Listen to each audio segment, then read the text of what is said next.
അങ്ങനെയാണ് 1934 Congress socialist party എന്ന പാർട്ടിക്ക് രൂപം നൽകുന്നത്. കോൺഗ്രസ് സോഷ്യലിസ്റ്റ് പാർട്ടിയുടെ ഭരണഘടനയിൽ തന്നെ ഒരു കാര്യം വ്യക്തമാക്കുന്നുണ്ട്. അത് കോൺഗ്രസിൽ അംഗമായ ഒരാൾക്ക് മാത്രമേ കോൺഗ്രസ് സോഷ്യലിസ്റ്റ് പാർട്ടിയിൽ അംഗമാവാൻ പാടുള്ളൂ എന്നതാണ്. അപ്പോൾ അതൊരു വേറെ പ്രസ്ഥാനമാണ് എന്ന് ആദ്യ നോട്ടത്തിൽ പറയാനാവില്ല.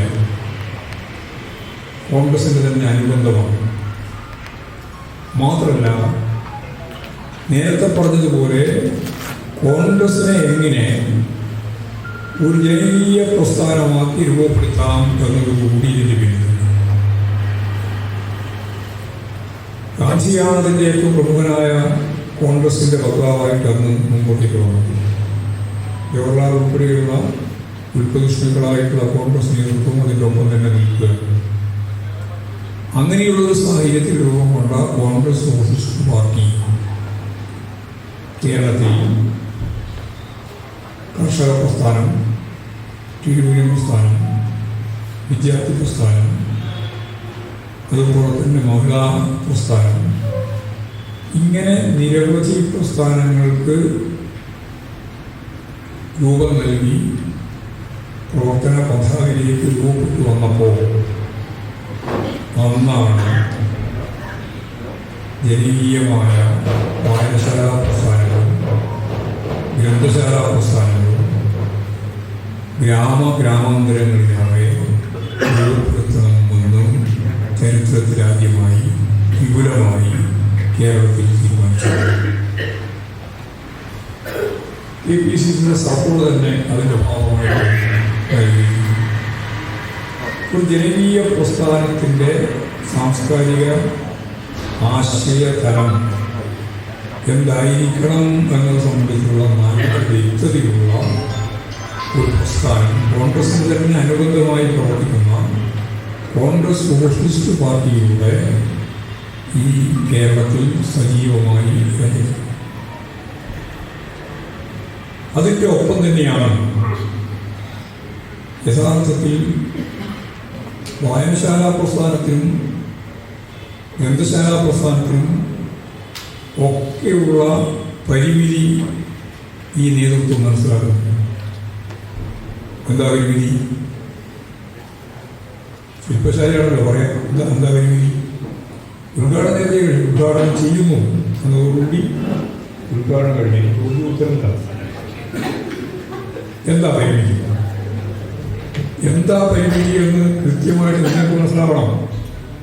പരിമിതി വേറൊന്നുമില്ല, എഴുത്തും വായന അറിയാതാക്കി വായനശാല ഉണ്ടായിരുന്ന കാര്യം. വായനശാലയുടെ പുസ്തകം കൊണ്ട് എല്ലാം റെഡിയാണ്, ഒക്കെ റെഡിയാക്കി എഴുതാനും അറിയില്ല, വായിക്കാനും അറിയില്ല. അങ്ങനെ എഴുത്തും വായനയും അറിയാതെ എങ്ങനെ വായനശാലാ പ്രസ്ഥാനത്തെ ഫലപ്രദമായിട്ട് ഉപയോഗിക്കാനാവും എന്ന് കണ്ടതിൽ നിന്നാണ് 1934 ആരംഭിച്ച ഒരു ജനകീയ ഇടപെടലിൻ്റെ ഭാഗമായി രൂപം കൊള്ളുന്ന വായനശാലാ പ്രസ്ഥാനങ്ങൾക്കും ഗ്രന്ഥശാലാ പ്രസ്ഥാനങ്ങൾക്കും അതിന് ജനങ്ങളിലേക്ക് കടന്നു ചെന്ന് സാധാരണക്കാരായ മനുഷ്യർക്ക് എഴുത്തും വായനയും അറിയാതെ ഈ ദൗത്യം നിർവഹിക്കാനാവില്ല എന്നതിൽ നിന്നാണ് സത്യം പറഞ്ഞാൽ സാക്ഷരതാ ക്ലാസ് ആരംഭിക്കുന്നത്.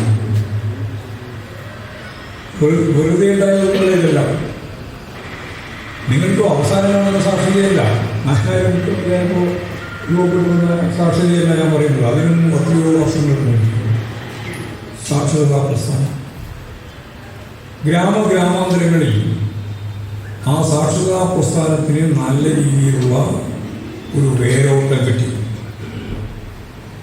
ആ വേരോട്ടം കിട്ടുന്നതിൻ്റെ ഉൾക്കരുത്തായി പ്രവർത്തിച്ചത് 1937 കോഴിക്കോട് അങ്ങാടിയിലെ ഒരു പച്ചക്കറി പീടികയുടെ മേലെ 4 ആളുകൾ പങ്കെടുത്തു. പിന്നെ അതിൻ്റെ അഖിലേന്ത്യാ നേതൃത്വം കാട്ടെ പങ്കെടുത്ത് കമ്മ്യൂണിസ്റ്റ് പാർട്ടി അതിൻ്റെ ആദ്യത്തെ സെല്ല് രൂപീകരിച്ചു. ആ സെല്ലിലുണ്ടായിരുന്നത് K Damodaran, EMS, Krishnapillai, NC Shekhar. അത് NC ശേഖറാണ്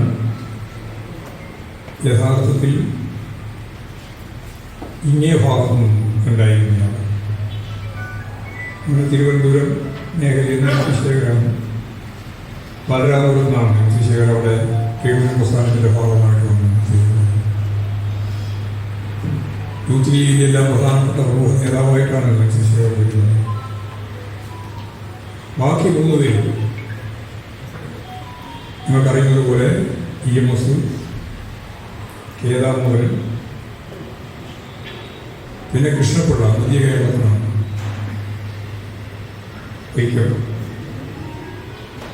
ഈ 4 പേരും ചേർന്ന് ആദ്യത്തെ സെല്ലിൻ്റെ സെക്രട്ടറിയായി കൃഷ്ണപിള്ള തെരഞ്ഞെടുക്കപ്പെട്ടതിന് ശേഷം നേരത്തെ ഇവരെല്ലാം കോൺഗ്രസ് സോഷ്യലിസ്റ്റാണ്. കോൺഗ്രസ് സോഷ്യലിസ്റ്റുമാരുടെ കേരള ഘടകത്തിൻ്റെ സെക്രട്ടറിയാണ് കൃഷ്ണപിള്ള. അഖിലേന്ത്യാ ഘടകത്തിൻ്റെ ജോയിന്റ് സെക്രട്ടറിയാണ് EMS. അപ്പോൾ കോൺഗ്രസിൻ്റെ മെമ്പർഷിപ്പ് ഉണ്ടെങ്കിൽ മാത്രമേ കോൺഗ്രസ് സോഷ്യലിസ്റ്റ് പാർട്ടിയിൽ അംഗമാകാൻ പറ്റുമെന്ന് ഞാൻ പറഞ്ഞു. അപ്പോൾ കോൺഗ്രസിൻ്റെ അനുബന്ധമായിട്ട് തന്നെ നിൽക്കുകയാണ് Congress socialist party. Congress socialist പാർട്ടിയുടെ ഭാഗം തന്നെയാണ് കോൺഗ്രസ് പാർട്ടി. പക്ഷെ അത് രഹസ്യമാണ്. 4 ആളുകൾ, ആ 4-ൽ ഒരാൾ, 4 വളരെ പ്രമുഖരായ ആളുകളാണ്. അതിലൊരാൾ ഗ്രന്ഥശാല സംവിധാനവുമായിട്ട് ബന്ധപ്പെട്ട് പ്രവർത്തിക്കുന്നതിൻ്റെ ആവശ്യകത തിരിച്ചറിഞ്ഞ് അതിന് വേണ്ടി ഫലപ്രദമായിട്ട് നേതൃത്വപരമായ പങ്ക് വഹിച്ച ഒരാളാണ്. അതാരാണ്? അത് കെ ദാമോദരൻ. കെ ദാമോദരനെ സൂക്ഷ്മമായിട്ട് ഞാൻ പരിശോധിച്ച് നോക്കിയപ്പോൾ ഒരു തീക്ഷ്ണാശാലിയായ ഇന്ത്യ കണ്ട ഏറ്റവും പ്രമുഖ സാമൂഹിക രാഷ്ട്രീയ ജീവിതത്തിലെ ഒരു ഉന്നത ശ്രേണിയിൽ നിൽക്കുന്ന ഒരാളാണ് കെ ദാമോദരൻ. പ്രായോഗിക രാഷ്ട്രീയത്തിൽ ഏറ്റവും പ്രമുഖനാണ് കൃഷ്ണപിള്ള. സംഘടനാപരമായിട്ട് ഉൾപ്പെടുത്തി വെച്ചിരിക്കുന്നത് ഏത് ശരിയായ ദാർശനിക ദിശയിലേക്ക് എത്തിച്ചേർന്നാൽ അത് ലോകവ്യാപകമായിട്ട് ക്യാമ്പയിൻ ചെയ്യുന്നതിൽ ജീവിച്ചിരുന്ന EMSനെ പോലെ ഓരോരാളുണ്ടായിരുന്നില്ല. NC ശേഖർ കണിശമായി സംഘടനാപരമായ രാഷ്ട്രീയമായ തിരുവനന്തപരമായ പ്രവർത്തനങ്ങളിൽ മുഴുകിയിട്ട് പോരാളാണ്. 4 വ്യത്യസ്തമായ കഴിവും ശേഷിയും ഉണ്ടായിരുന്നു. സ്വാഭാവികമായിട്ടും ഒരു തീക്ഷ്ണാശാലിയുടെ രീതിയിൽ ഗ്രന്ഥശാല സംവിധാനത്തിൻ്റെ തുടക്കക്കാരിൽ കമ്മ്യൂണിസ്റ്റ് പാർട്ടിയുടെ ഏറ്റവും പ്രമുഖ നേതൃത്വത്തിലുണ്ടായിരുന്നത് നിങ്ങൾക്കൊക്കെ ഇതുപോലെ കെ ദാമോദരൻ എഴുതിയിട്ടുള്ള മനുഷ്യൻ ഉൾപ്പെടെയുള്ള നിരവധി പുസ്തകങ്ങളുണ്ട്. അവസാന കാലഘട്ടങ്ങളിലെ ഗവേഷണപരമായി എത്തിച്ചേർന്നിട്ടുള്ള ഒരുപാട് നിഗമനങ്ങളുണ്ട്. അതൊന്നും ഞാൻ ഈ സന്ദർഭത്തിൽ വിശദീകരിക്കാൻ ഉദ്ദേശിക്കുന്നു. ഏതായാലും സാമൂഹിക സാംസ്കാരിക ജീവിതത്തിൽ ഒന്നുകൂടി വിശദമായിട്ട് പറഞ്ഞാൽ മനുഷ്യ സമൂഹത്തിൻ്റെ ഉള്ളടക്കത്തെ ഫലപ്രദമായിട്ട് വിഭജിച്ചാൽ 2 വിഭജിക്കാം. ഒന്നതിൻ്റെ ഉൽപാദന വിതരണ ഘടന. അതിനാണ് പൊതുവേ ഒരു പേര് പറയുക. എന്താ പറയുക? ഈ ഉൽപാദന വിതരണ ഘടനയുമായിട്ട് ബന്ധപ്പെട്ട പ്രക്രിയക്ക് പൊതുവേ പറയുന്നൊരു പേരുണ്ട്. എന്താ?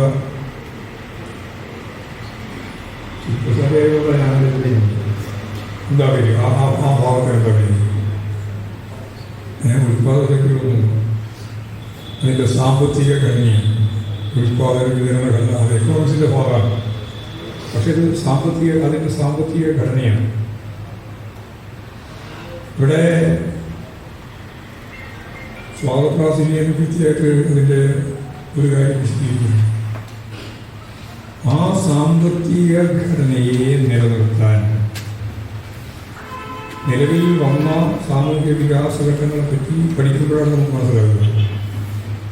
ആ സാമൂഹിക വികാസ ഘട്ടത്തെ നിലനിൽക്കുന്ന ഉൽപാദന വിതരണ ഘടനയെ, ആ സാമൂഹിക ഉൽപാദന വ്യവസ്ഥയെ നിലനിർത്താൻ സാധിക്കണമെങ്കിൽ, തുടർന്ന് മുമ്പോട്ടേക്ക് നയിക്കണമെങ്കിൽ എന്തു വേണം? തുടർന്ന് മുമ്പോട്ടേക്ക് നയിക്കണമെങ്കിൽ ചൂഷണ വ്യവസ്ഥയാണ്. ചൂഷണ വ്യവസ്ഥ എന്ന് പറഞ്ഞാൽ സാമൂഹിക ഉൽപാദന വിതരണ ഘടനയെപ്പറ്റി ഒരു ധാരണ നിങ്ങൾക്ക് കിട്ടിയാൽ അത് നിങ്ങൾക്കറിയാം. ഏതാണ് ഇന്നത്തെ ഇന്ത്യയിലെ ഉൽപാദന വിതരണ ഘടന? ഇന്ത്യയിലെ ഉൽപാദന വിതരണ ഘടന ഏതാ? ശക്തിയായിട്ട് പറ, സ്വത്ത് പറ. ടെൻഷൻ പിടിച്ചിരിക്കുന്നു വേണ്ട, മത്സരം പിടിച്ചിരിക്കുന്നു വേണ്ട, പറ. എന്നിട്ട് ലൂസാസ് എന്നിട്ട്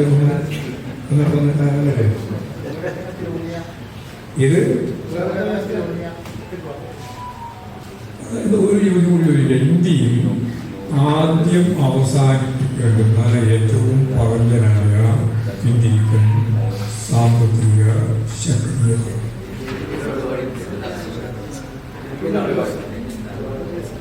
നാടുവാഴ്ത്തെന്ന് പറഞ്ഞാൽ അത് പൂർണ്ണമാകും. അതിന് കൃത്യമായ ഉത്തരം ഭൂപ്രഭുത്വമാണ്. ഭൂപ്രഭുത്വം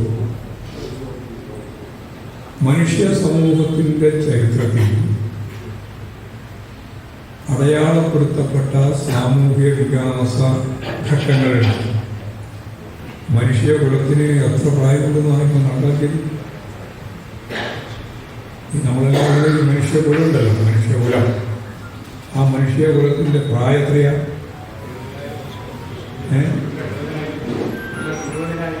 70,000 വർഷം. അതിനറിയോ? 1 ലക്ഷം, 2 ലക്ഷം, ഇങ്ങനെ ലക്ഷങ്ങളിങ്ങനെ കണക്കായിട്ടാണ്. എന്നാൽ നിങ്ങൾ കൃത്യമായിട്ട് ആധുനിക ശാസ്ത്രം പഠിച്ചോ? മനുഷ്യൻ്റെ ഈ വർത്തമാന കാലത്തേക്കുള്ളതിൻ്റെ പ്രായം 50 ലക്ഷം മുതൽ 80 ലക്ഷം വരെ വർഷം പ്രായമുണ്ട് മനുഷ്യകുലത്തിൽ. നമ്മളിങ്ങനെ പലരും പറഞ്ഞിട്ടുണ്ട് 50,000, 1 ലക്ഷം, 2 ലക്ഷം, 3 ലക്ഷം ഇങ്ങനെ പറയാം.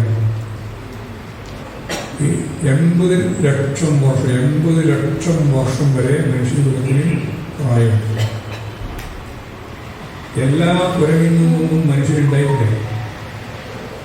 അങ്ങനെയാണ് പലരും ധരിച്ചുകൊള്ളുന്നത്. കുരങ്ങിൽ നിന്നും മനുഷ്യനുണ്ടായിരുന്നു എന്നത് നമ്മളെല്ലാം നാട്ടിലെ കുരങ്ങുന്ന മനുഷ്യൻ ഇങ്ങനെ തുള്ളി കൊന്നുന്നതാണ്. ഉണ്ടായിട്ടില്ല. ഒരേ ഇനം കുരങ്ങിൽ നിന്ന് മാത്രമേ ഈ മനുഷ്യ സമൂഹം രൂപപ്പെട്ടു. ഈ മനുഷ്യന്റെ ആവിർഭാവോടെ ലോകത്ത്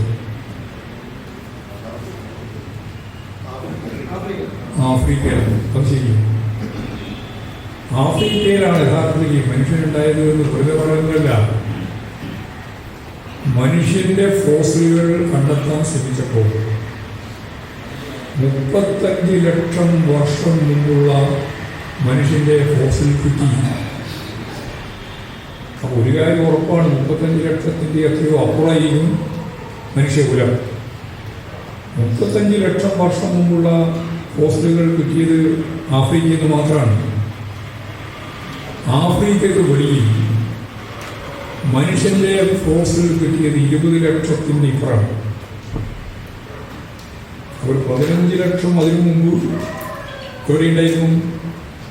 ആഫ്രിക്കയിലുണ്ടായിരുന്നു. മാത്രമല്ല, ഇപ്പോൾ ഏറ്റവും അവസാനത്തെ DNA പരിശോധനയിൽ ലോകത്തെമ്പാടുമുള്ള മനുഷ്യന്റെ ജീനുകളെ പറ്റി കൃത്യമായിട്ട് പഠിച്ചപ്പോൾ അത് ആഫ്രിക്കനാണ് എന്ന് വ്യക്തമായി.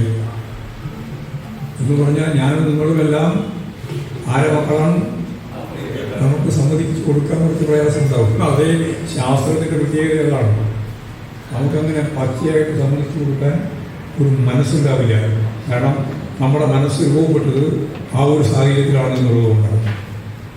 ഏതായാലും വസ്തുതാപരമായിട്ട് ഇപ്പോൾ ഏറ്റവും അവസാനമായിട്ട് പഠിച്ച ശാസ്ത്രത്തിൻ്റെ നരവംശ ശാസ്ത്രവുമായി ബന്ധപ്പെട്ട് പറഞ്ഞു വെച്ചത് ഇങ്ങനെയാണ്. ഇനി ഈ ആധുനിക സമൂഹത്തിലേക്ക് കടക്കുമ്പോൾ അതൊക്കെ പ്രാകൃത ജീവിതമാണ്. പ്രാകൃത ജീവിതം എന്ന് പറഞ്ഞാൽ എല്ലാവരും കൂട്ടായിട്ടും തുല്യമായിട്ടും എല്ലാം പ്രവർത്തിക്കുന്ന ആ ഘട്ടം. അതാണ് എത്രയോ ലക്ഷം. ആധുനിക മനുഷ്യൻ രൂപം കൊള്ളുന്നതിൻ്റെ ഭാഗമായിട്ട് രൂപപ്പെട്ട സാമൂഹ്യ വികാസ ഘട്ടങ്ങളുണ്ട്. നമുക്കെല്ലാം അറിയാം. നമുക്ക് എല്ലാറ്റിനെ പറ്റി പറയുമ്പോഴും നമ്മൾ എല്ലാ ഉറക്കവും ആർക്കും ഉത്തരവാദി ആരാന്നാ പറയാം? ഈ സാമൂഹ്യ വ്യവസ്ഥയാണ്. ഈ സാമൂഹ്യ വ്യവസ്ഥ എന്താ? സാമൂഹ്യ വ്യവസ്ഥ എന്ന് പറഞ്ഞാൽ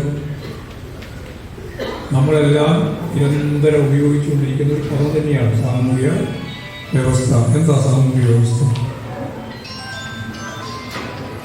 അങ്ങനെ നമ്മൾ പലപ്പോഴും ആലോചിക്കില്ല. അതാ പ്രശ്നം. സാമൂഹ്യ വ്യവസ്ഥ നമുക്കറിയാമെന്നല്ലാണ്ട് നമ്മളടുത്തും അതുപോലെ തന്നെ സുഹൃത്തുക്കളിൽ നിന്നൊക്കെ നമുക്കറിയാം. പക്ഷേ എന്താ സാമൂഹ്യ വ്യവസ്ഥ പറഞ്ഞാൽ? ഇതാ എനിക്കറിയാം സാമൂഹ്യ വ്യവസ്ഥ. ഒരു സാമൂഹ്യ വ്യവസ്ഥയുടെ പേര് പറയാൻ പറഞ്ഞാൽ നിങ്ങൾക്ക് പറയാൻ പറ്റും. എന്നാ സാമൂഹ്യ വ്യവസ്ഥയുടെ പേര് പറയാം? ചൂടൽ. പിന്നെ അടിമത്തം, പിന്നെ മുതലാളിത്തം, സോഷ്യലിസം എന്നൊക്കെ പറയും. എന്നാൽ സാമൂഹ്യ വ്യവസ്ഥ പറഞ്ഞാൽ സാമൂഹ്യ വ്യവസ്ഥ എന്ന് പറയുന്നത് ഒരു ചരിത്ര വികാസ ഘട്ടത്തിലെ ഉൽപാദന വിതരണ ഘടനയും അതിൻ്റെ ഘടനയും ആ ഉൽപാദന വിതരണ ഘടനയെ നിലനിർത്തി മുമ്പോട്ടേക്ക് കൊണ്ടുപോകാൻ ഉതകുന്ന അതിൻ്റെ സൂപ്പർ സ്ട്രക്ചർ അല്ലെങ്കിൽ ഉപരിഘടന എന്ന മേഖലയിലുള്ള ആശയതല പ്രവർത്തനവും അതിലുള്ള വിപരീതങ്ങളും ചേർന്ന എല്ലാറ്റിനെ പറ്റിയുമുള്ള പൊതുവൽക്കരിക്കപ്പെട്ട ഒരു സംജ്ഞയാണ് എന്ത്? ഒരു സാമൂഹ്യ വ്യവസ്ഥ. ഈ സാമൂഹ്യ വ്യവസ്ഥയെ സംബന്ധിച്ച് പറയുമ്പോൾ സാമൂഹ്യ വ്യവസ്ഥയ്ക്ക് ഒരു ചരിത്രപരമായ വികാസമുണ്ട്. മനുഷ്യൻ വർഗവിഭജിതമായിട്ട് രൂപപ്പെട്ട ആദ്യത്തെ സാമൂഹ്യ വികാസത്തിലേതാണ്.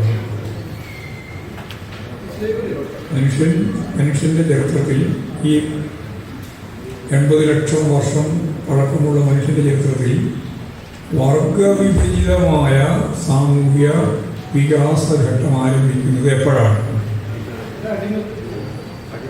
അടിമത്ത സാമൂഹ്യ വ്യവസ്ഥയാണ്. അല്ലേ?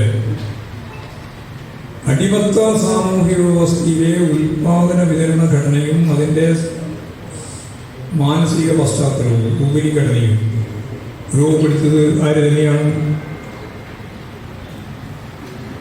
അത് രണ്ടും രൂപപ്പെടുത്തതാരാണ്? അത് വളരെ ലളിതമായിട്ട് മനസ്സിലാക്കാൻ വേണ്ടി ഞാൻ പറയാം.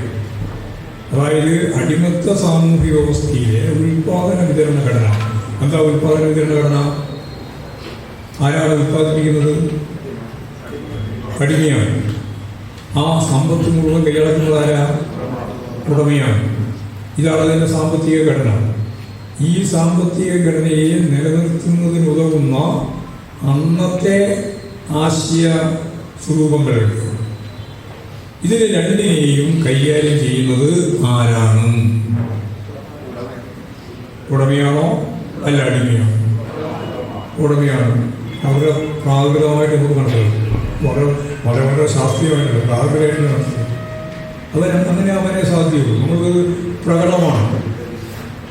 അടിമയുടെ അധ്വാന ശക്തിയെ ഫലപ്രദമായിട്ട് ഉപയോഗിച്ച് അധ്വാനിപ്പിച്ച് അതിൻ്റെ ഭാഗമായിട്ടുള്ള എല്ലാം കൊള്ളയായി ഉപയോഗിച്ച് അവർക്ക് ജീവിക്കാനുള്ള, മരിക്കാതിരിക്കാനുള്ള കഞ്ഞി മാത്രം കൊടുത്ത് ജീവിപ്പിക്കുന്ന ഒരു കാലം. ആ കാലം നിലനിൽക്കേണ്ടത് ദൈവികമായ സങ്കല്പത്തോടുകൂടി യഥാർത്ഥത്തിൽ ഉടമക്ക് വേണ്ടി ആ ദൗത്യം നിർവഹിക്കാൻ ഇവർക്ക് ബാധ്യതയുണ്ടെന്ന് അവരെ ബോധ്യപ്പെടുത്തുന്നത് ആരാണ്? അവരെ ബോധ്യപ്പെടുത്തുന്നത് ഉടമ തന്നെയാണ്, ഉടമയാണ്. അപ്പോൾ അടിമ ഉടമ വ്യവസ്ഥ. ആ അടിമ ഉടമ വ്യവസ്ഥയിൽ വൈരുദ്ധ്യങ്ങൾ രൂപം കൊള്ളുകയും സംഘർഷാത്മകമാവുകയും ചെയ്തതിൻ്റെ ഭാഗമായിട്ടാണ് ആ വ്യവസ്ഥ തകർന്നു പോയത്. സ്പാർട്ടക്കസ് ഉൾപ്പെടെയുള്ള ഒരുപാട് അനുഭവങ്ങൾ ലോകത്തിൻ്റെ മുമ്പിൽ അതിൽ നിന്ന് ലഭിച്ചിട്ടുണ്ട്. ആ അനുഭവത്തിൽ നിന്ന് രൂപപ്പെട്ട പുതിയ സാമൂഹ്യ വ്യവസ്ഥ ഏതാണ്? നാടുവാഴിത്തം എന്ന് പറയുന്നതിനേക്കാൾ നല്ല ഞാൻ നേരത്തെ പറഞ്ഞു ഭൂപ്രഭുത്വമാണ്. നാടുവാഴിത്തം ഭൂപ്രഭുത്വത്തിൻ്റെ ഒരു ഭാഗമാണ്. ജന്മിത്വം എന്ന് പറയുന്നത്, നാടുവാഴിത്വം എന്ന് പറയുന്നതൊക്കെ അതിൻ്റെ ഒരു ഭാഗമാണ്. യഥാർത്ഥത്തിൽ ഭൂപ്രഭുത്വമാണ്. ഭൂപ്രഭുത്വത്തിന് രണ്ട് ഭാഗമുണ്ട്. ഒന്ന് ജന്മിത്വ ഭൂപ്രഭുത്വമാണ്, മറ്റൊന്ന് മുതലാളിത്ത ഭൂപ്രഭുത്വമാണ്. രണ്ടുണ്ട്. കേരളത്തിൽ ഇപ്പോഴും ഭൂപ്രഭുത്വം ഉണ്ടോ? കേരളത്തിൽ ഭൂപ്രഭുത്വം ഉണ്ടോ? ഉണ്ടോ? ഇല്ലേ? എന്ന് പറഞ്ഞാൽ ചോദ്യത്തിൻ്റെ ശബ്ദ വ്യത്യാസമനുസരിച്ച് ഉത്തരത്തിൽ മാറ്റം വരുന്നുവെങ്കിൽ അതിൻ്റെ അർത്ഥം ഉത്തരം വ്യക്തമാണ്. ഭൂപ്രഭുത്വം ഈ കേരളത്തിലുണ്ട്. എന്തേ ഇല്ലാതായത്? ജന്മിത്വമാണ്. ജന്മിത്വം അവസാനിച്ചിട്ടുണ്ട്. എന്നാൽ ഭൂപ്രഭുത്വം എന്ന് പറയുന്നത് ഇവിടേക്ക് അവർക്ക് പ്രത്യേകിച്ചുള്ള സ്ഥലവും വലിയ തോട്ടങ്ങളും അതിൻ്റെ ഭാഗമായിട്ടുള്ള തൊഴിലാളികളെ ഉപയോഗിച്ചുകൊണ്ടുള്ള അധ്വാനവും അതിൻ്റെ ഭാഗമായിട്ടുള്ള കൊള്ളയും ഒക്കെ നടക്കുന്നുണ്ട്. ഭൂപ്രഭുത്വം അവസാനിച്ചിട്ടില്ല. എന്നാൽ ജന്മിത്വ ഭൂപ്രഭുത്വം അവസാനിച്ചിട്ടുണ്ട്. ഞാൻ അതിലേക്ക് കടക്കാനല്ല ഉദ്ദേശിക്കുന്നത്. ഞാൻ പറഞ്ഞു വരുന്നത് ഭൂപ്രഭുത്വ കാലഘട്ടത്തിലെ ഏറ്റവും ഫലപ്രദമായ ഉൽപാദന വിതരണ ഘടന എന്താ? ഭൂപ്രഭുവും അല്ലെങ്കിൽ ജിമ്മിയും കുടിയാനും അല്ലേ? ഭൂപ്രഭുവും തൊഴിലാളിയും ഇങ്ങനെയാണ്. ഇത് നിലനിൽക്കേണ്ടതാണെന്ന ബോധം ജനങ്ങളിൽ ഉൽപ്പാദിപ്പിക്കുന്നത് എന്തുകൊണ്ടാണ്?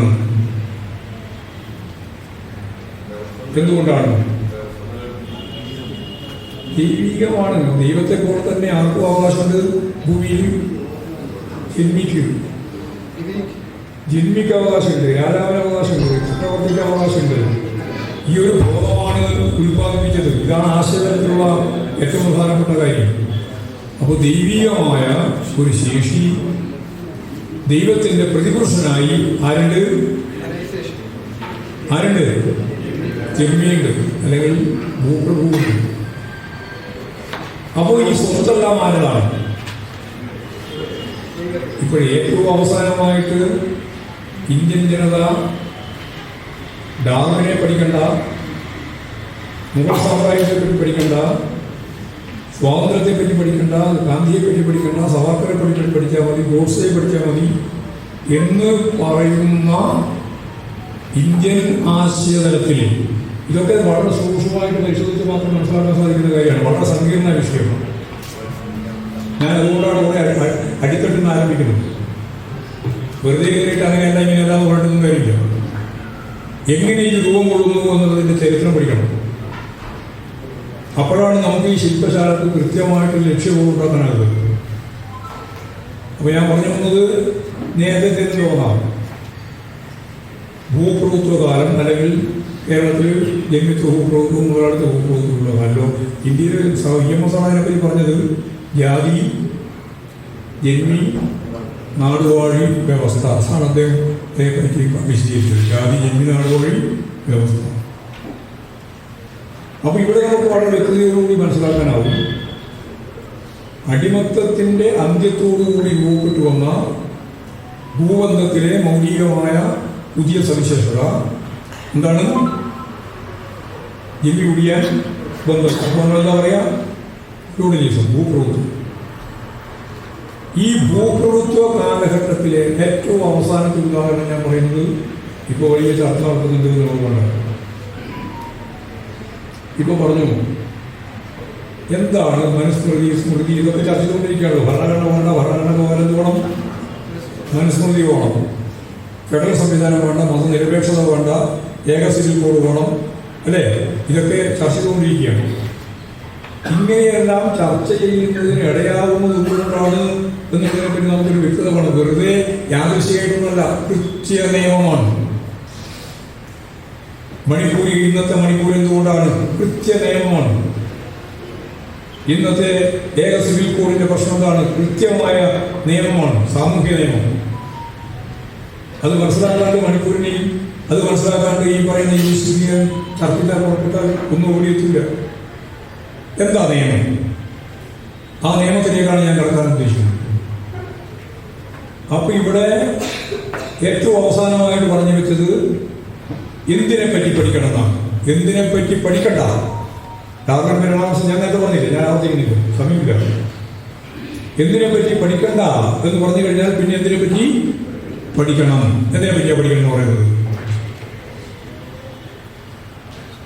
ഗ്രന്ഥശാല സംഘാണല്ലോ, നന്നായിട്ട് വായിക്കാൻ പഠിക്കുന്നവരാണ് ഈ ഇരിക്കുന്നത്. പറ, എന്തിനെപ്പറ്റി പഠിക്കണം? ഇപ്പം ഏറ്റവും അവസാനം സിലബസിന്റെ ഭാഗമായിട്ട് ഉൾച്ചേർത്ത് പഠിപ്പിച്ചേ അടങ്ങൂ എന്ന് പറയുന്ന ഒരു സിലബസ് ഉണ്ട്. എന്താ?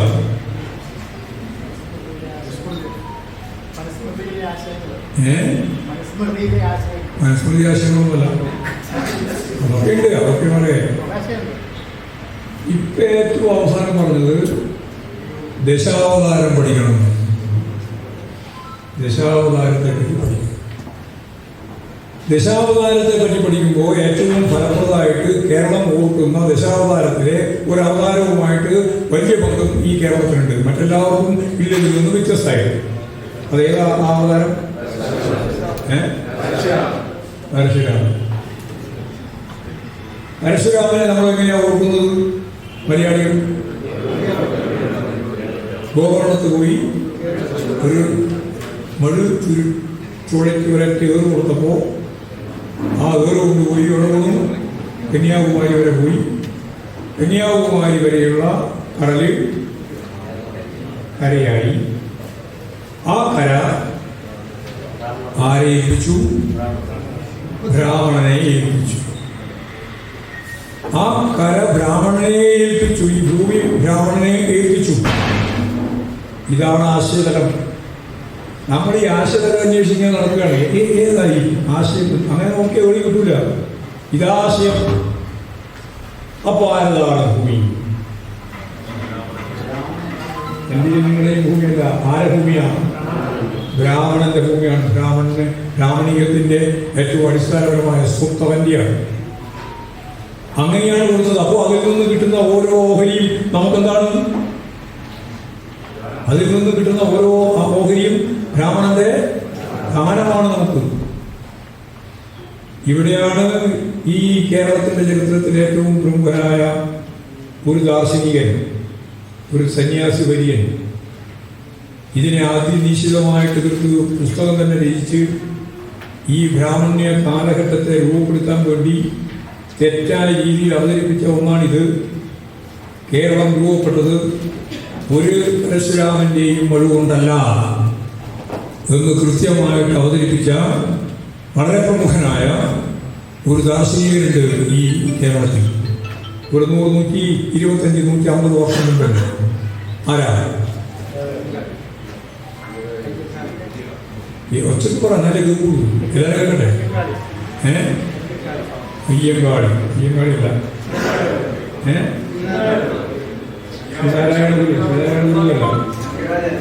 ശങ്കരായ ഒക്കുമല്ല.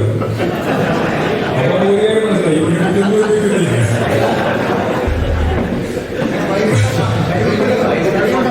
വൈകുണ്ഠസ്വാമികളാണ്.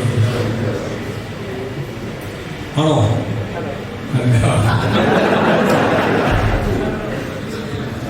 വൈകുണ്ഠസ്വാമിയൊക്കെ ഭയങ്കര വൈകുണ്ഠസ്വാമി തന്നെയാണ്. പക്ഷേ വൈകുണ്ഠസ്വാമിയല്ല ഈ പാർട്ടിയിൽ ഏറ്റവുമായ ദൗത്യം നിർവഹിച്ചത്. ആരാണ്? ഇനി ആരെയും പറഞ്ഞൊക്കെ കിട്ടും.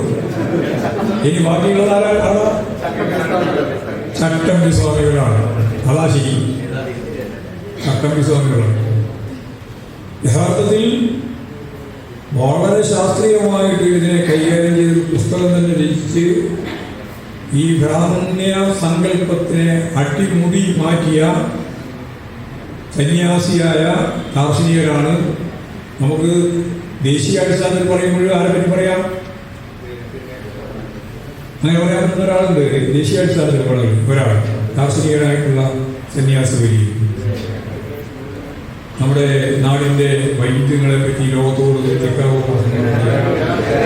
വിവേകാനന്ദൻ. അതിനോട് കേരളത്തിൽ ഊഹിക്കാൻ പറ്റുന്ന ഒരാളാണ് ഈ ചട്ടമ്പി സ്വാമി. അപ്പൊ ഇനി ഞാൻ നമ്മുടെ വിഷയത്തിലേക്ക് കടക്കാൻ പോകും. നല്ല ശ്രദ്ധിച്ച് കൈകാര്യം ചെയ്യും.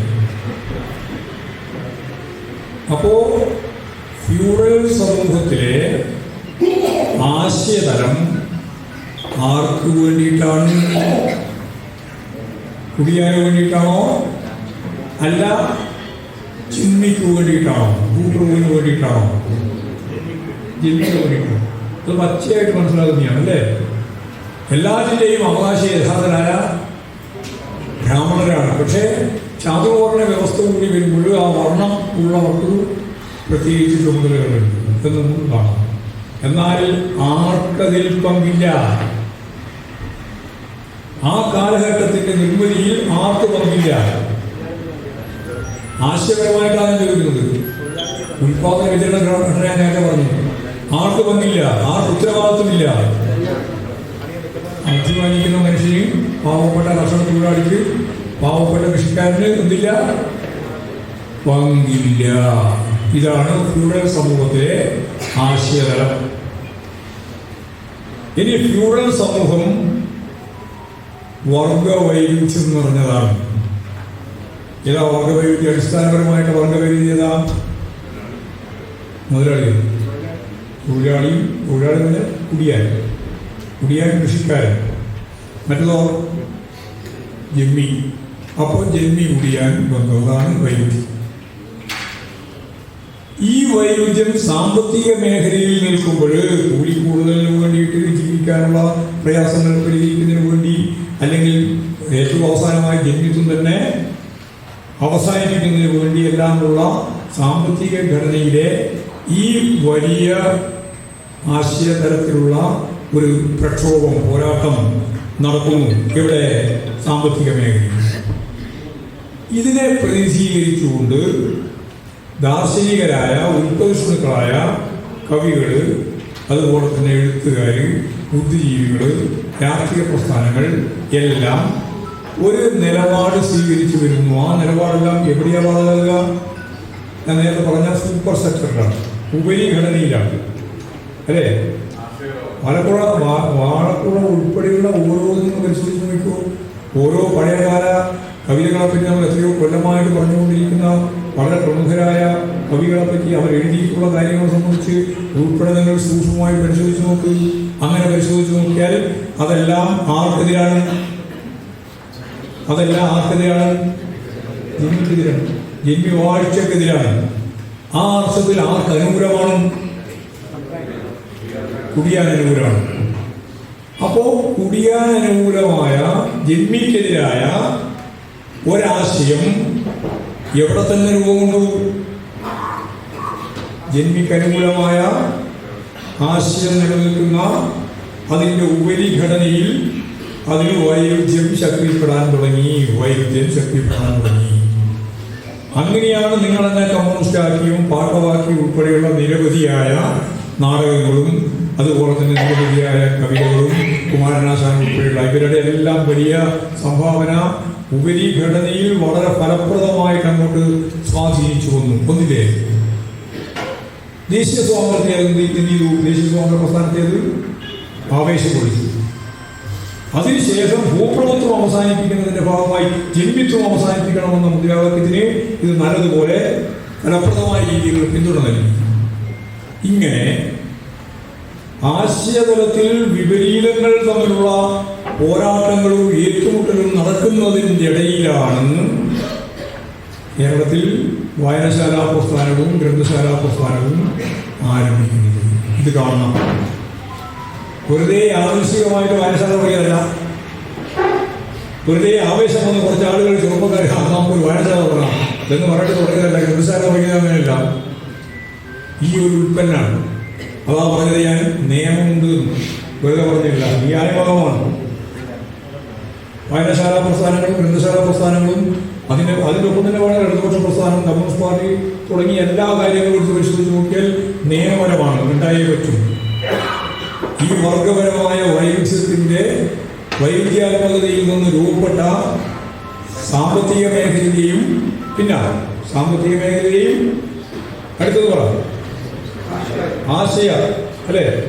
ആശയമേഖലയെയും ഈ വൈരുദ്ധ്യത്തെ ഫലപ്രദമായി അധ്വാനിക്കുന്ന വർഗത്തിന്റെ താല്പര്യവുമായിട്ട് ബന്ധപ്പെട്ട് രൂപപ്പെട്ട് വളർന്നു വന്ന പ്രസ്ഥാനം തന്നെയാണ് വായനശാല പ്രസ്ഥാനവും അതുപോലെ തന്നെ ഗ്രന്ഥശാല പ്രസ്ഥാനവും എല്ലാം. ഏത് രാഷ്ട്രീയത്തിൽ നോക്കേണ്ടതില്ല. 1939 കറാച്ചി പ്രമേയത്തിൽ ജന്മിത്വം അവസാനിപ്പിക്കുന്നതിന് വേണ്ടി, ഭൂപ്രഭുത്വം അവസാനിപ്പിക്കുന്നതിന് വേണ്ടി കറകളഞ്ഞ ബൂർഷ്വാ രാഷ്ട്രീയ പ്രസ്ഥാനമാണ് കോൺഗ്രസ് എന്നതിൻ്റെ ഏറ്റവും പ്രധാനപ്പെട്ട തെളിവ് എന്താണ്? കൃഷിഭൂമി കൃഷിക്കാരന് എന്ന മുദ്രാവാക്യം. ആ മുദ്രാവാക്യം പക്ഷെ എന്ത് ചെയ്തില്ല, നടപ്പിലാക്കിയില്ല. അത് പറയാം. അതാണ് മുദ്രാവാക്യം. കറാച്ചി പ്രമേയത്തിന്റെ മുദ്രാവാക്യം അതാണ്. അപ്പൊ ഞാൻ പറഞ്ഞു വരുന്നത് ഇങ്ങനെയാണ്.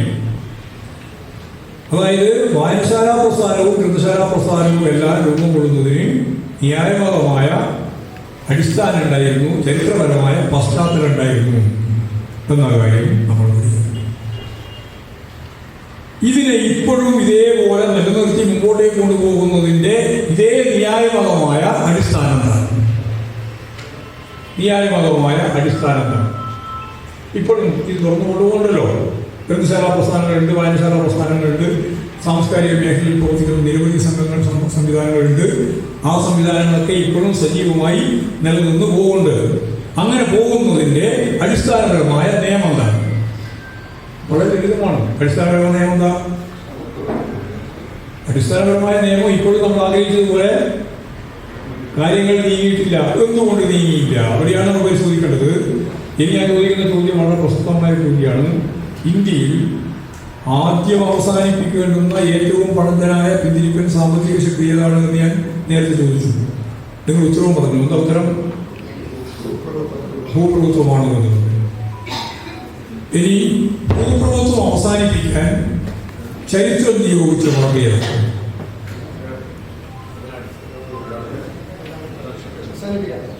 ഭൂപ്രഭുത്വം അവസാനിപ്പിക്കാൻ ചരിത്രം നിയോഗിച്ച വർഗമേതാണെന്ന് ഏതാണ്? ഒരു സംശയവും വേണ്ട. ലോക ചരിത്രത്തിന്റെ ഭാഗമായിട്ട് ആ കടമ നിർവഹിച്ചത് ഭൂസ്വാസിയാണ്. ഭൂസ്വാസിയാണ് ആ ചരിത്രപരമായ ദൗത്യം നിർവഹിച്ചത്. ഭൂപ്രഭുത്വം അവസാനിപ്പിക്കുന്നതിലൂടെയാണ് ആര് വളർന്നു വരുന്നത്? അതിന്റെ ചാരത്തിലാണ് ആര് വളർന്നു വരുന്നത്? തൊഴിലാളികൾക്കില്ല, ഭൂസ്വാസി. എന്താ കാരണം? ഈ ഭൂപ്രഭുത്വം സ്വരൂപിച്ചു വെച്ച സമ്പത്തിന്റെ എല്ലാം അവകാശിയായിട്ട് ആരാ മാറുന്നത്? പിന്നെ ഭൂസ്വാസി എന്ന് പറഞ്ഞാൽ ചക്രവർത്തിയെ കൊന്നാൽ, രാജാവിനെ കൊന്നാൽ, യുദ്ധപ്രഭുത്വന്മാരെ കൊന്നാൽ ശവം മാത്രമല്ല കിട്ടുക, ആ ശവത്തിന്റെ ഒപ്പം കൂടി കിട്ടും. അക്കാലം വരെ സൂക്ഷിച്ചു വെച്ച സമ്പത്ത് മുഴുവൻ കിട്ടും. ഈ സമ്പത്ത് ആർക്ക് കിട്ടും? ആരാണോ ആ വിപ്ലവം നയിച്ചത്? ആരാ വിപ്ലവം നയിച്ചത്? ലോകത്തെ ഏത് രാജ്യത്ത് പരിശോധിച്ച് നോക്കിയാൽ ആ വിപ്ലവത്തിന് പേരുണ്ട്. ആ വിപ്ലവത്തിന്റെ പേരെന്താ? ആ വിപ്ലവം അതായത് ഭൂപ്രഭുത്വം അവസാനിപ്പിക്കുന്ന വിപ്ലവത്തിനൊരു പേരുണ്ട്. എന്താ പേര്? ജനകീയതൊന്നുമില്ല, വെറുതെ ആവശ്യമില്ല. ഭൂപ്രഭുത്വം അവസാനിപ്പിക്കുന്ന വിപ്ലവത്തിന്റെ പേരെന്താ? ജനാധിപത്യ വിപ്ലവമാണ്. ജനാധിപത്യ വിപ്ലവത്തിന്റെ നേതാവാരാണ്? ഭൂസ്വാസിയാണ്. അതുകൊണ്ടാണ് ബൂർഷ്വാ ജനാധിപത്യ വിപ്ലവം. ഈ ലോകത്ത് നടന്ന വിപ്ലവങ്ങളിൽ അതാണ്. ഏതൊക്കെ ഒന്നല്ല, ലോകത്ത് നടന്ന വിപ്ലവങ്ങൾ മുഴുവൻ വെച്ച് നോക്കിയാൽ ബൂർഷ്വാ ജനാധിപത്യ വിപ്ലവമാണ്. ആ ബൂർഷ്വാ ജനാധിപത്യ വിപ്ലവം ഈ എല്ലാ വിപ്ലവങ്ങളും എന്ന് പറയുന്നത് സ്വാഭാവികമായിട്ടും ഭൂപ്രഭുത്വം അവസാനിപ്പിക്കുന്ന മുതലാളിത്ത വിപ്ലവങ്ങളാണ്, ജനാധിപത്യ വിപ്ലവങ്ങളാണ്. കൃഷി വിപ്ലവം ജനാധിപത്യ വിപ്ലവമല്ല. അത് ആദ്യത്തെ വിപ്ലവത്തിന് സ്വഭാവമാണ്. പിന്നീട് രണ്ടാമത്തെ പെട്ടെന്ന് സോഷ്യലിസ്റ്റ് വിപ്ലവമാണ്. ചൈനയിലും അങ്ങനെയാണ്. ഇനി ഇന്ത്യയിലും വേറെ വിപ്ലവത്തിനെയും ഞാനിപ്പോൾ ഇപ്പം പറഞ്ഞു വരുന്നത് നമ്മൾ ഈ ചരിത്രം പഠിക്കാൻ വേണ്ടിയിട്ടാണ്. അപ്പോൾ ജനാധിപത്യ വിപ്ലവമാണ്. ജനാധിപത്യ വിപ്ലവത്തിൽ ചുമതല ഭൂപ്രഭുത്വം രാജവാഴ്ച അവസാനിപ്പിക്കലാണ്. Parliamentary democracy ഒന്നായിരുന്നില്ല. എങ്ങനെയാണ് അവസാനിപ്പിച്ചത്? കൃത്യമായിട്ട് ഒന്നൊടുക്കിയിട്ടാണ്.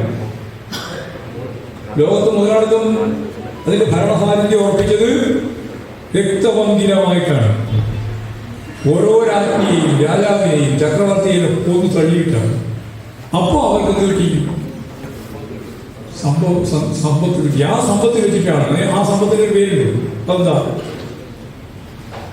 ഞാനിവിടെ സാധാരണ പൊതുവെ പ്രസംഗിക്കുകയാണ്. പറഞ്ഞോ, ഇങ്ങനെ കിട്ടുന്ന സമ്പത്തിനൊരു പേരുണ്ട്. എന്താ പേര്? ആ സമ്പത്തിന്റെ പേരെന്താ?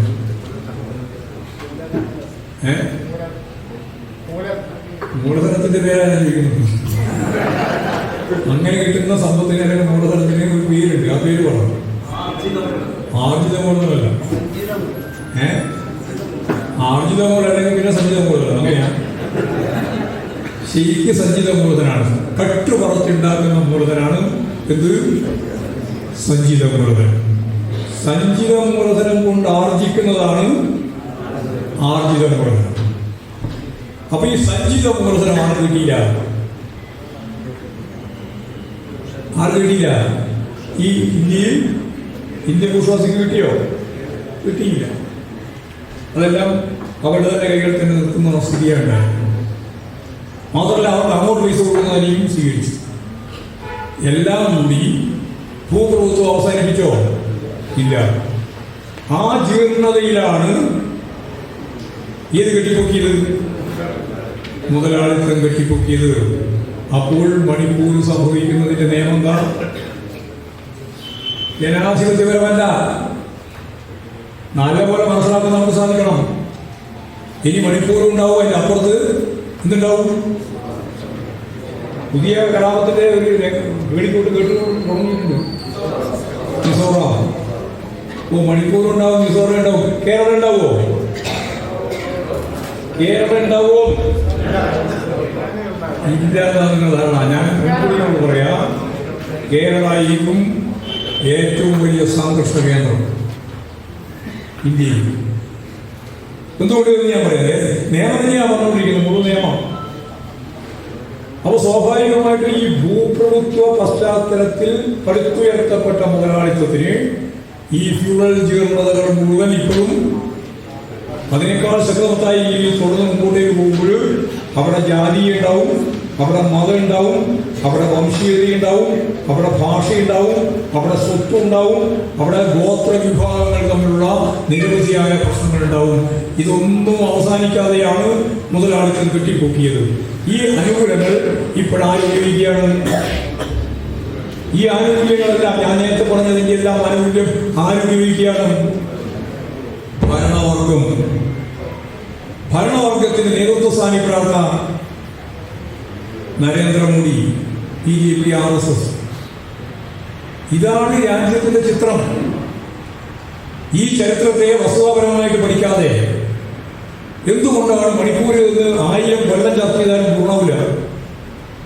കാരണം ഇതിനു മുമ്പുണ്ടായിരുന്ന സാമൂഹ്യ ജീവിതക്രമത്തിന്റെ ഭാഗമായുള്ള എല്ലാ പ്രവണതകളെയും ദുഷിപ്പുകളെയും അങ്ങനെ തന്നെ നിലനിർത്തി അതിനെ ഇപ്പോഴ് ഭരണവർഗം എന്ത് ചെയ്യുന്നു? ഉപയോഗിക്കുക കൂടി ചെയ്യുന്നു. ഇതാ പശ്ചാത്തലം. ഈ ഒരു സാഹചര്യത്തിൽ വേണം നമുക്ക് ഈ ശില്പശാലയെ കൈകാര്യം ചെയ്യാൻ. അല്ലാണ്ട് കേവലമായ നിർമ്മശാലയെ പറ്റിയും അതിന്റെ ചരിത്രത്തെ പറ്റിയും അതിന്റെ നിയമത്തെ പറ്റി പഠിക്കുന്ന കാര്യമില്ല. അത് പഠിക്കണം. പഠിക്കാൻ നമ്മുടെ മുമ്പിലുള്ള ചിത്രം അപകടകരമായ ഒരു അവസ്ഥയാണ്. അപ്പൊ നമുക്കിനി നേരത്തെ പറഞ്ഞതുപോലെ അടിമത്തത്തിന്റെ ഭാഗമായിട്ടുള്ള സൂപ്പർ സെക്ടർ നമുക്ക് വേഗം മനസ്സിലായിട്ടുണ്ട്, അല്ലേ? സൂപ്പർ സെക്ടർ മനസ്സിലായിട്ടുണ്ട്. ആരാ ഉത്തരവാദി? ഉടമക്ക് വേണ്ടിയിട്ടുള്ള സൂപ്പർ സെക്ടറാണ്, അല്ലേ? ഭൂപ്രഭുത്വ കാലഘട്ടത്തിലെ സൂപ്പർ സെക്ടർ നമുക്ക് മനസ്സിലായിട്ടുണ്ട്. ഏതാണ്ട് അതിന് വേണ്ടിയാ? ബ്രാഹ്മണ്യത്തിന് വേണ്ടി, അതുപോലെ തന്നെ ഭൂപ്രഭുത്വത്തിന് വേണ്ടിയിട്ടാണ്. ഇപ്പോഴും മുതലാളിത്ത സമൂഹത്തിന്റെ ഉൽപാദന വിതരണ ഘടനയാണ് മുൻകൈ. ഭൂപ്രഭുത്വവുമായിട്ട് ചേർന്നുകൊണ്ടാണ്. അതിന് ഫിനാൻസ് മൂലധനവുമായിട്ട് പൂർണ്ണമായി ബന്ധമുള്ളതാണ്. ഇങ്ങനെയുള്ള ഒരു സാഹചര്യത്തിൽ സൂപ്പർ സെക്ടറിൽ അവിടെയാണ് പറയാതെ ആധുനികതയും പിന്നെ അതിൻ്റെ അപ്പുറത്ത് ഉത്തരാധുനികതയും ഒക്കെ വരുന്നത് വെറുതെയല്ല, ഇവിടെയാണ്. അപ്പൊ സ്വാഭാവികമായിട്ടും നമുക്ക് സാമ്രാജ്യത്വ മുതലാളിത്ത അതീശ കാലഘട്ടത്തിലെ സൂപ്പർ സെക്ടറിൽ വളരെ വേഗം നമുക്ക് ആരെ തിരിച്ചറിയാനാവുന്നില്ല? ശത്രുവിനെ തിരിച്ചറിയാനാവുന്നില്ല. പല രീതിയിലും പല ഭാവത്തിലും പല രീതിയിലാണ് വരുന്നത്. അവിടെയാണ് രാഷ്ട്രീയ ചിന്താഗതിയുടെ ഏറ്റവും പ്രധാനപ്പെട്ട പ്രസക്തി. എന്തുകൊണ്ടാണ് ഈ കടന്നാക്രമണങ്ങൾ നമുക്ക് നേരെ വരുന്നത്? എന്തുകൊണ്ടാണ്? ഏത് കടന്നാക്രമണമായിരുന്നു? മണിപ്പൂരിലെ നൂറുകണക്കിന് മനുഷ്യന്മാരെ കൊന്നു, പള്ളികൾ ഉൾപ്പെടെ എല്ലാം ചുട്ടിച്ചാമരാക്കി, ജനജീവിതം തന്നെ ഇല്ലാതായി. സ്ത്രീകൾ തന്നെ പുറത്തിറങ്ങിയിട്ട് ശത്രുതയാണെന്ന് അവർ കണ്ടിട്ടുള്ളവരെ അവർ വീട് ഉൾപ്പെടെ തീ വെച്ചുകൊണ്ടിരിക്കുകയാണ്, മന്ത്രി ഉൾപ്പെടെ എല്ലാ സ്ത്രീകൾ ഉൾപ്പെടെയാണ്. എത്രയോ സ്ത്രീകൾ, നൂറുകണക്കിന് സ്ത്രീകൾ ബലാത്സംഗം ചെയ്തു, അവരെ തെരുവിലൂടെ നഗ്നയായി നടത്തിച്ചു. ഇത് ഒന്ന് വാർത്ത പുറത്തു വന്നപ്പോൾ അതിൻ്റെ വീഡിയോ ലോകം മുഴുവൻ കണ്ടപ്പോൾ അവിടുത്തെ മുഖ്യമന്ത്രി പറഞ്ഞു, ഒരു കാര്യമില്ല, ഇങ്ങനെയുള്ള നൂറുകണക്കിന് സംഭവങ്ങൾ ഉണ്ടായിട്ടുണ്ട്. ഇപ്പോൾ മീറ്റിയുടെ അവസാനത്തെ ഇപ്പോൾ പറഞ്ഞിട്ടുള്ളത് ഞങ്ങൾ 27 ആളെ കാണാനിട്ടാണ്. 27 സ്ത്രീകൾ അതിൽ ചുട്ടു കൊന്നിട്ടുണ്ട്, ബലാത്സംഗം ചെയ്ത് കൊന്നിട്ടുണ്ട്, വെടിവെച്ച് കൊന്നിട്ടുണ്ട് എന്നിപ്പോൾ പറയുകയാണ്. അപ്പോൾ മുഖ്യമന്ത്രി പറഞ്ഞത് വളരെ ശരിയാണ്. ഒന്നും രണ്ടും സംഭവമല്ല, നൂറുകണക്കിന് സംഭവങ്ങൾ ഇങ്ങനെ ഉണ്ടായിട്ടുണ്ട്. സ്ത്രീകൾക്കെതിരെ കടന്നാക്കണം. ഫാസിസത്തിന്റെ രീതിയാണ്. അപ്പൊ ഈ രീതിയെ നമ്മുടെ മാധ്യമങ്ങളും നമ്മുടെ രാഷ്ട്രീയ സംഹിതകളും എല്ലാം ചേർന്ന് അവിടെ സംഭവിക്കുന്ന യാദൃശ്ചികമായ കാര്യമായിട്ട് മാറ്റി നമ്മുടെ, ഞാൻ നേരത്തെ പറഞ്ഞ ന്യായാത്മകമായ രീതിയിൽ രൂപപ്പെടുന്ന ഫ്യൂഡൽ സംസ്കാരത്തിന്റെ ഉൽപ്പന്നം കൂടിയായിട്ടുള്ള ഇത്തരം കാര്യങ്ങളെ അവർ അതിനെ മുതലാളിത്തവൽക്കരിച്ച് ചരക്കാക്കി ലോകത്തിന് മുകളിൽ കൊടുക്കാനാണ് ശ്രമിച്ചുകൊണ്ടിരിക്കുന്നത്. ഇത് നമ്മൾ തിരിച്ചറിയണം. ഇപ്പം ഞാൻ പറഞ്ഞു വരുന്നത് ഈ നമ്മുടെ ശില്പശാലയുടെ ഭാഗമായി നിങ്ങൾ ചർച്ച ചെയ്യുന്ന കാര്യത്തിലേക്ക്, നേരത്തെ അധ്യക്ഷൻ പറഞ്ഞ കാര്യത്തിലേക്ക് നമുക്ക് നടന്നിട്ട് അവസാനിപ്പിക്കാം. എനിക്ക് 12 മണിക്കും 14 പോകുന്നത് ചോദിച്ചത് അവിടെ തൊടുപുഴയാണ് 2 മണി വരെ വരുന്നത്. അപ്പോൾ ഞാൻ ഈ കൂടുതൽ വിശദീകരിക്കാനുള്ള ഉദ്ദേശം, ഈ ഒരു പശ്ചാത്തലത്തിൽ നിന്ന് നമുക്കെങ്ങനെ ഗ്രന്ഥശാല പ്രസ്ഥാനത്തിന് ഈ ആശയ വിപരീതങ്ങളിൽ വ്യക്തതയോടെ കാര്യങ്ങൾ കൈകാര്യം ചെയ്യാനാവണം. ഇവിടെ കക്ഷി രാഷ്ട്രീയത്തെ നിങ്ങൾ അംഗീകരിക്കുക വേണ്ട. കക്ഷി രാഷ്ട്രീയം കുറ്റം, പക്ഷെ എന്ത് വേണം? രാഷ്ട്രീയം വേണം. ഇപ്പോൾ communist party of India, Marxist, CPI, RSP, Janata Dal, അതുപോലെ തന്നെ കോൺഗ്രസ്, അതുപോലെ ഈ കക്ഷി രാഷ്ട്രീയത്തെ കുറ്റം. പക്ഷെ നമുക്ക് ഇന്നത്തെ പരിസ്ഥിതിയിൽ സൂക്ഷ്മാംശത്തിൽ പരിശോധിക്കുമ്പോൾ ആദ്യം നിൽക്കേണ്ടത് എന്താണ്? ഇന്ത്യയെ സംബന്ധിച്ചിടത്തോളം ആദ്യം നിലനിൽക്കേണ്ടത് എന്താണ്? ആദ്യം നിലനിൽക്കേണ്ടത് ഭരണഘടനയാണ്. ഈ ഭരണഘടന വേണ്ട എന്നാണ് ആര് പറയുന്നത്? RSS, BJP പറയുന്നത്. അതിന് പകരം എന്ത് വേണം? മനുസ്മൃതിയെ അടിസ്ഥാനപ്പെടുത്തിയ ഭരണഘടന വേണം. ഏതെങ്കിലും സാഹിത്യകാരന്, ഏതെങ്കിലും കലാകാരന്, ഏതെങ്കിലും സാംസ്കാരിക രംഗത്ത് പ്രവർത്തിക്കുന്ന ഒരാൾക്ക് അത് വേണം എന്ന് പറയാനാവോ? പറ്റുമോ? പറ്റില്ല. ഇനി ആരെങ്കിലും പറയുന്നുവെങ്കിൽ അതാരായിരിക്കും? അത് സംഘപരിവാരായിരിക്കും. അപ്പോ ഇന്ത്യൻ ഭരണഘടന നിലനിൽക്കേണ്ടതാണ് എന്ന് പറയുമ്പോൾ കമ്മ്യൂണിസ്റ്റുകാരെ സംബന്ധിച്ച് വലിയ തർക്കം വരും. എന്താ തർക്കം? ഇവിടെ ഇന്ത്യൻ്റെ പണ്ട് പറഞ്ഞത് ഈ ഭരണഘടന എന്ന് പറയുന്നത് ഇന്നത്തെ നിലനിൽക്കുന്ന ഭരണകൂടത്തിന് അനുകൂലമായ ഭരണഘടനയാണെന്നും, അപ്പോൾ ഇനി ഇപ്പം ഈ മാറ്റി പറയുന്നത് ഇപ്പം ഇനിയാണ് ഓരോ ചോദ്യം നമ്മൾ ചോദിച്ചുകൊണ്ടിരിക്കുന്നത്. ഇത് ഭയങ്കരമായ ഒരു ചോദ്യം ചോദിച്ചു എന്നാണ് പലരും ധരിക്കുന്നത്. മനോരമയും മാതൃഭൂമിയും അതിൻ്റെ ഭാഗമായിട്ട് വി. ഡി. സതീശനും ഒക്കെ ചോദിച്ചുകൊണ്ടിരിക്കുന്ന ഒരുപാട് ചോദ്യങ്ങൾ വലിയ പോയിന്റ് പോലെ ഇപ്പം ചോദിച്ചുകൊണ്ടിരിക്കുകയാണ്. ഒരർത്ഥമില്ലാത്ത ചോദ്യം. ഭരണഘടന പ്രാവർത്തികമാവുന്ന ഘട്ടത്തിലാണ് ഭരണഘടനയ്ക്കുള്ളത് ദൗർബല്യമുള്ളത്. ഭരണഘടന പ്രവർത്തിക്കുമ്പോഴാണ് ഭരണഘടനയ്ക്ക് ദൗർബല്യം. ഭരണഘടനയുടെ പ്രിയാമ്പിളിൽ പറഞ്ഞ കാര്യം, അതിന്റെ തത്വപരമായിട്ട് ചൂണ്ടിക്കാണിച്ച കാര്യം ഉൾപ്പെടെയുള്ള കാര്യങ്ങളെല്ലാം നടപ്പിലാക്കാനും പ്രാവർത്തികമാക്കാനും ഭരണഘടനയോട് കൂടി ചേർത്ത് പ്രവർത്തിക്കുന്ന ഘട്ടത്തിലാണ് ഭരണഘടനയോട് നമുക്കുള്ളത് ഭരണഘടനാപരമായ വിമർശനം. ആ വിമർശനം ശരിയാണ്, അന്നും അതെ ഇന്നും അതെ. പക്ഷെ ഇന്നെന്താ പ്രശ്നം? വെറുതെ ഇങ്ങനെ യാന്ത്രികമായിട്ട് പിടിച്ചാൽ പോരല്ലോ. ഇന്നെന്താ പ്രശ്നം? ഭരണഘടനയെ വേണ്ട. അപ്പോൾ നമ്മൾ എന്ത് വേണം? നമ്മൾ ആർക്ക് വേണ്ടി നിൽക്കണം? ഭരണഘടനക്ക് വേണ്ടി. ഭരണഘടനയെ വായി പറ്റില്ല. ഈ ഭരണഘടന പിച്ച് ചീന്തണം. എന്നിട്ട് മനുസ്മൃതി അടിസ്ഥാനപ്പെടുത്തി ചാതുർവർണ്ണ വ്യവസ്ഥ അടിസ്ഥാനപ്പെടുത്തിയിട്ടുള്ള ഭരണഘടനയാണ് വേണ്ടത് എന്ന് പറഞ്ഞാൽ അതിന് അംഗീകരിക്കണോ? അംഗീകരിക്കണ്ട. അതാ പ്രശ്നം. അപ്പൊ ഏതെങ്കിലും ഒരു ഘട്ടത്തിലുള്ള ഭരണഘടന അതിൽ നിന്നും തികച്ചും വ്യത്യസ്തമായി ഭരണഘടന തന്നെ ഇല്ലാതാവാൻ പോകുന്ന ഒരു കാലഘട്ടത്തിൽ അന്നത്തെ വിമർശനമാണോ ഇന്ന് ഉന്നയിക്കേണ്ടത്? ഇന്ന് ഉന്നയിക്കേണ്ടത് എന്താ? ഇന്ന് വിമർശനമാണോ ഉന്നയിക്കേണ്ടത്? എന്താ? ഇന്ന് നിലനിൽപ്പാണ്. ഭരണഘടന പോകണം. ആ ഭരണഘടന നിലനിൽക്കുമ്പോൾ മാത്രമേ, ചുമരുണ്ടെങ്കിൽ മാത്രമേ എന്ത് ചെയ്യാൻ പറ്റുള്ളൂ? ചിത്രം വരയ്ക്കാൻ പറ്റുള്ളൂ. ഓ, ഭരണഘടനയില്ലെങ്കിലോ പിന്നെ ഫാസിസത്തിലേക്കാണ് യാത്ര. അപ്പോൾ ഭരണഘടന ഒന്നാമത്തെ കാര്യം. രണ്ടാമത്തെ ഇവിടെ ചൂണ്ടിക്കാണിച്ചു മത നിരപേക്ഷത. മതനിരപേക്ഷതക്ക് ആദ്യം മുതലേ എതിരാണ് ആര്? Sangh Parivar, RSS, BJP. അവർ സ്ഥിരം പറഞ്ഞുകൊണ്ടിരിക്കുന്നത് എന്താ? ഇതിനെ പറ്റിയാണ് ന്യൂനപക്ഷ പീഡനം എന്നാണ് അതിന് പേര് പറയുന്നത്. ഇതിന് മത നിരപേക്ഷത. അത് പറ്റില്ല. അത് പറ്റില്ല എങ്കിൽ നമുക്കെന്ത് വേണം? മതനിരപേക്ഷത ഒഴിച്ചുകൂടാനാവാത്ത നിരപേക്ഷത, ജനാധിപത്യ അവകാശം, പാർലമെന്ററി വ്യവസ്ഥ, ഭരണകൂട സ്ഥാപനങ്ങൾ, ഇതൊന്നും ഇപ്പോഴും സ്വതന്ത്രമല്ല. എല്ലാം RSSന്റെ മുമ്പിൽ പൂർണ്ണമായി കീഴടങ്ങി കിടക്കുകയാണ്.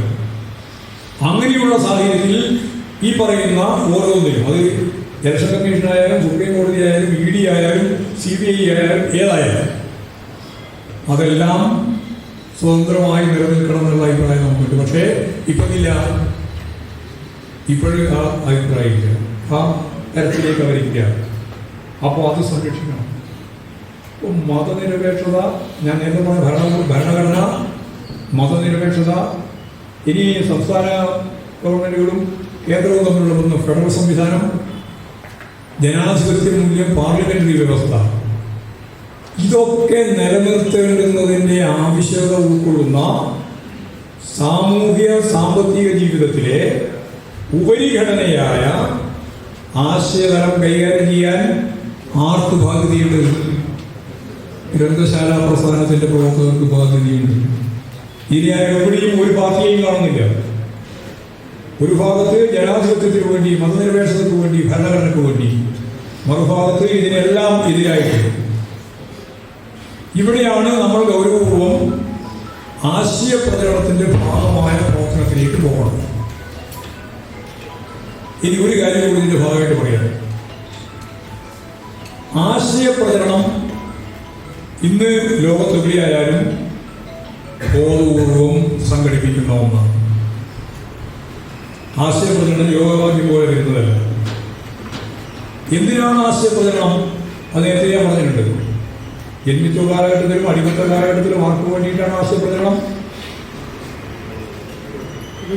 ഉപരിവർഗത്തിന് എന്ന് പറഞ്ഞാൽ ഉടമക്ക് വേണ്ടി, ജന്മിക്ക് വേണ്ടിയാണ്. എവിടെയായിരിക്കാം?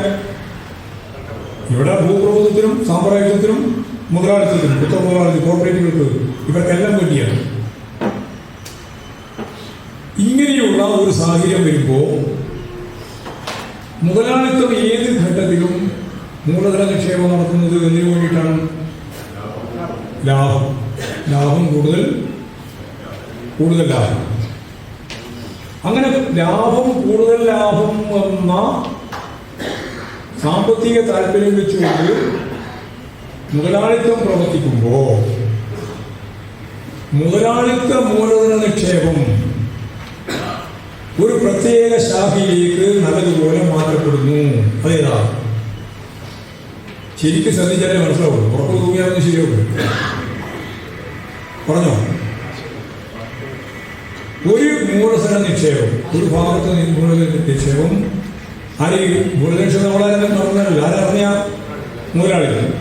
ആ മുതലാളി നടത്തുന്ന മൂലധന നിക്ഷേപം ഒരു പ്രധാനപ്പെട്ട ഉന്നം വെച്ച് നടത്തുകയാണ്. അതെന്താ? ആശയമേഖലയാണ്. ആശയം.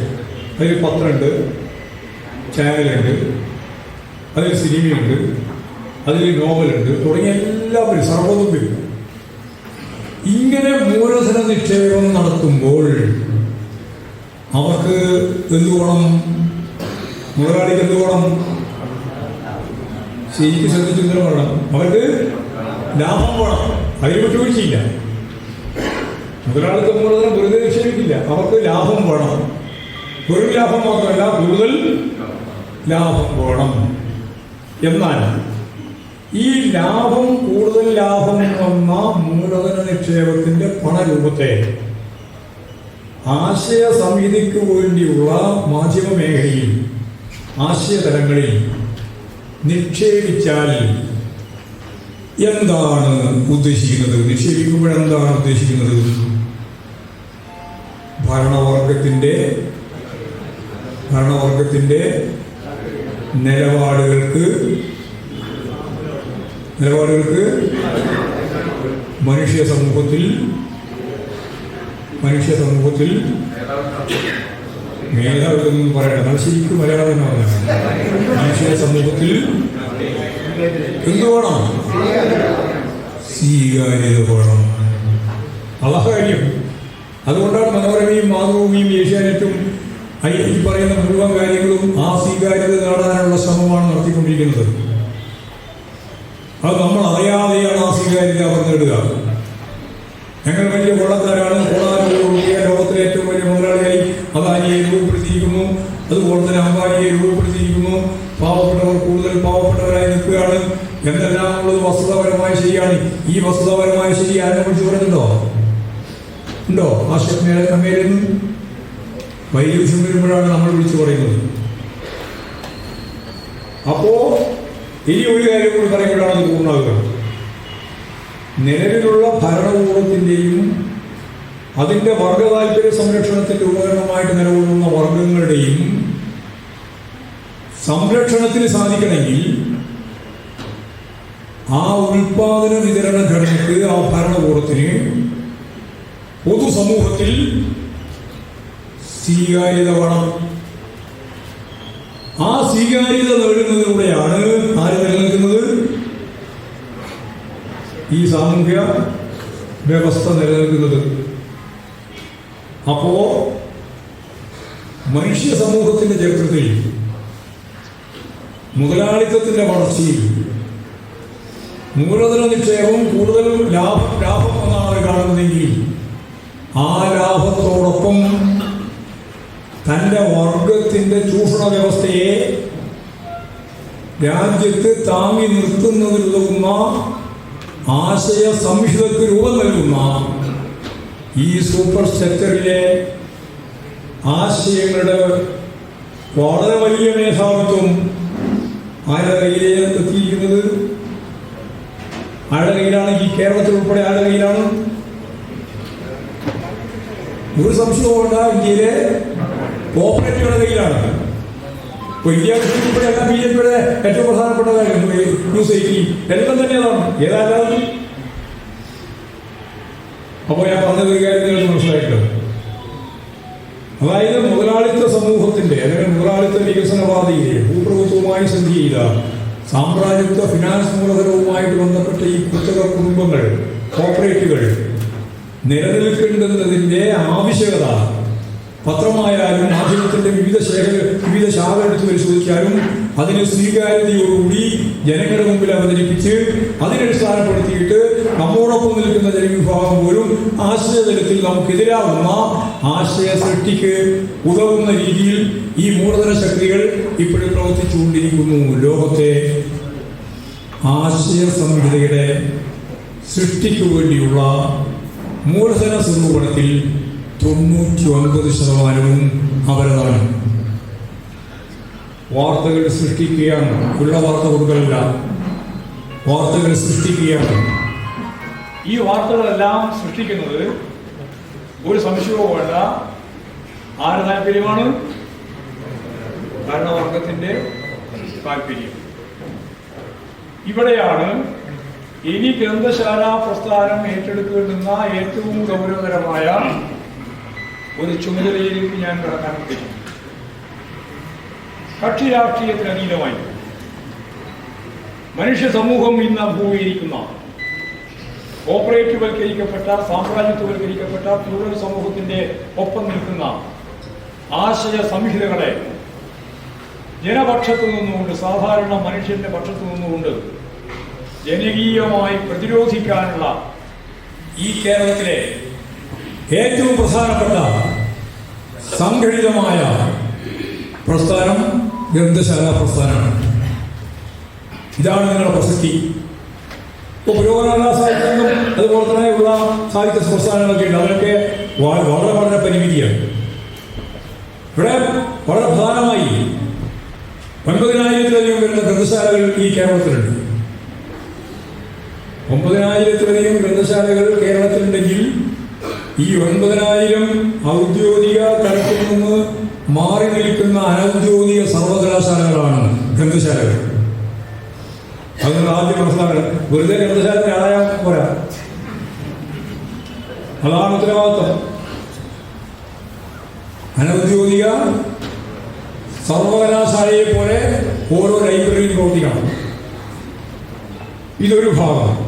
ആളുകളെ കൊണ്ട് വായിപ്പിക്കുക. വായനശാല പ്രസ്ഥാനം എന്ന് പറയുന്നത് കേവലമായ വായിക്കുകയും പുസ്തകം കൊടുക്കുകയും ചെയ്തൊരു പ്രസ്ഥാനമാകരുത്. ഞാനീ പറഞ്ഞ നമ്മുടെ ചുറ്റുവട്ടത്തുള്ള മുഴുവൻ സംഭവങ്ങളുടെയും കൃത്യമായ തിരിച്ചറിവോടെ ജനകീയമായ ബോധവൽക്കരണത്തിന്റെ ഏറ്റവും പ്രധാനപ്പെട്ട കേന്ദ്രമാവണം ഗ്രാമീണ വായനശാലകളും ഗ്രന്ഥശാല സംഘങ്ങളാകി. എപ്പോഴെങ്കിലും ഒരു വായനശാല വാർഷികം നടത്തുക എന്നതല്ല.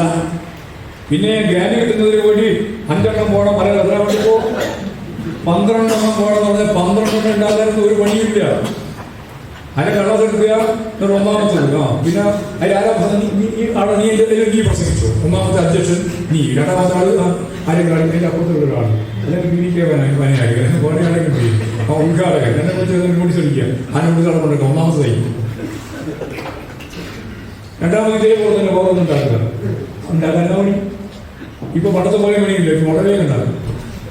അങ്ങനെ 3 നടത്തുകയും ചെയ്യും, 5 ഉണ്ടാക്കുകയും ചെയ്യും. ഗ്രാൻഡ് കിട്ടാൻ വേണ്ടി. എന്ത് വായനശാല പ്രസ്ഥാനം, എന്ത് ഗ്രന്ഥശാല സംഘടന. പിന്നെ അവസാനം ഒരു വായനശാലക്ക് ഒന്നും നടത്തുന്നില്ല എന്ന് പറയുമ്പോൾ നാട്ടിൽ നിന്നെല്ലാം വന്ന വിമർശനം കൊണ്ട് ഒരു വാർഷികം നടത്താൻ തീരുമാനിക്കും. അങ്ങനെ വാർഷികത്തിന് വേണ്ടിയിട്ട് ഗ്രന്ഥശാല സംഘത്തിന്റെ സെക്രട്ടറി പ്രസിഡന്റ് വായനശാല കമ്മിറ്റിയുടെ അതിന്റെ പ്രധാനപ്പെട്ട 2 ആളായി. പിന്നെ ആരെയും ഒരാളാ സാംസ്കാരിക സദസ്സിന്റെ സമ്മേളനം. എന്ത് സാംസ്കാരിക സമ്മേളനം? ഒറ്റ പൂച്ച കുഞ്ഞുണ്ടാവില്ല മുമ്പിൽ. അപ്പോൾ പ്രസംഗിക്കാൻ പോയാൽ എന്നോടൊന്നും പറഞ്ഞത് നമുക്ക് ചായ കുടിക്കും. എന്തൊരു താല്പര്യം എന്ന് അറിയാം. ചായ കുടിക്കാൻ്റെ താല്പര്യം കൊണ്ടല്ല, 10 എണ്ണം വന്നിട്ടില്ല മുമ്പിൽ. അതിൻ്റെ ഭാഗമായിട്ടാണ് ചായ കുടിക്കാൻ. അപ്പോഴെന്താ, ഒരു ബാൻഡുണ്ട്. ബാൻഡ് ഇപ്പം പുതിയൊരു ബാൻഡാണ്, നമ്മുടെ സാധാരണ ബാൻഡല്ല, മറ്റേ സംഗീതം. അത് വരുന്നവരെ ആളുകളില്ല. ആളുകൾ വരാൻ നോക്കുമ്പോഴാണ് നമ്മളെ സാംസ്കാരിക സമ്മേളനത്തിന്റെ ഉദ്ഘാടനം. ആരും കേട്ടില്ല. ഈ ഒരു മാനസികാവസ്ഥയാണ് ഇരുന്നത്. അത് മാറണം. ഈ മാനസികാവസ്ഥയെ മാറ്റാൻ ഒരു ദിവസം ഒരു പരിപാടി വെച്ചാൽ മാറില്ല. ദൈനംദിനം നമ്മൾ ഇടപെടണം. ജനങ്ങളെ ബോധവൽക്കരിക്കണം. ആ ബോധവൽക്കരിക്കാനുള്ള പ്രവർത്തനം നടത്തണം. ഇപ്പൊ തന്നെ ഈ മിസോറിന്റെ ഈ പറയുന്ന മണിക്കൂറിന്റെ പ്രശ്നമുണ്ട്. ഇനി വരാൻ പോവാണ്. ഞാൻ നേരത്തെ പറഞ്ഞല്ലോ, കേരളമായിരിക്കും ഏറ്റവും പ്രധാനപ്പെട്ട പ്രശ്നം എന്ന്. ഞാൻ വെറുതെ പറഞ്ഞതല്ല, അതുകൂടി പറയേണ്ട ആ ഭാഗം എത്തിക്കാൻ. കേരളമാവാൻ എന്താ കാര്യം നിങ്ങൾ ആലോചിച്ചിട്ടുണ്ടോ? ഏറ്റവും വലിയ ഫാസിസം ലോകത്തിൽ ഇതൊന്നും നടപ്പിലാക്കാനാവും. ഹിന്ദുത്വം അതുകൊണ്ട് നടപ്പിലാക്കാനാണ് ഉദ്ദേശിക്കുന്നത്. അതാണ് ഏക സിവിൽ കോഡ്.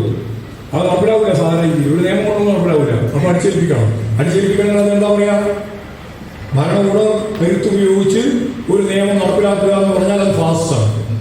ആ ഫാസിസത്തിലേക്ക് രാജ്യം പോയാൽ ഫാസിസ്റ്റുകൾ പറഞ്ഞു വെച്ച ആഭ്യന്തര ശത്രുക്കളുണ്ട്. ആരൊക്കെയാണ് ഫാസിസ്റ്റുകൾ പറഞ്ഞു വെച്ച ആഭ്യന്തര ശത്രുക്കൾ?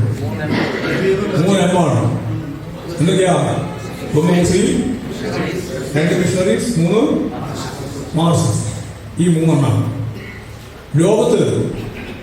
കേരളത്തെ പോലെ സാർവദേശീയ മതം ഹിന്ദു, മുസ്ലിം, ക്രിസ്ത്യാനി ഈ ജനസംഖ്യാ റേഷ്യോയിൽ വിന്യസിപ്പിക്കപ്പെട്ട ഒരു നാട് ഈ ഭൂമുഖത്ത് പറയില്ല.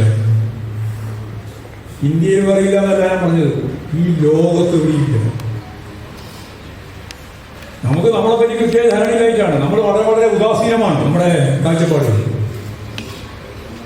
ഇങ്ങനെ വിന്യസിപ്പിക്കപ്പെട്ട ഒരു രാജ്യം ഈ ലോകത്ത് എവിടെയും കേരളത്തെ പോലെയില്ല. ഇനി ആഭ്യന്തര ശത്രു എടുക്കാം.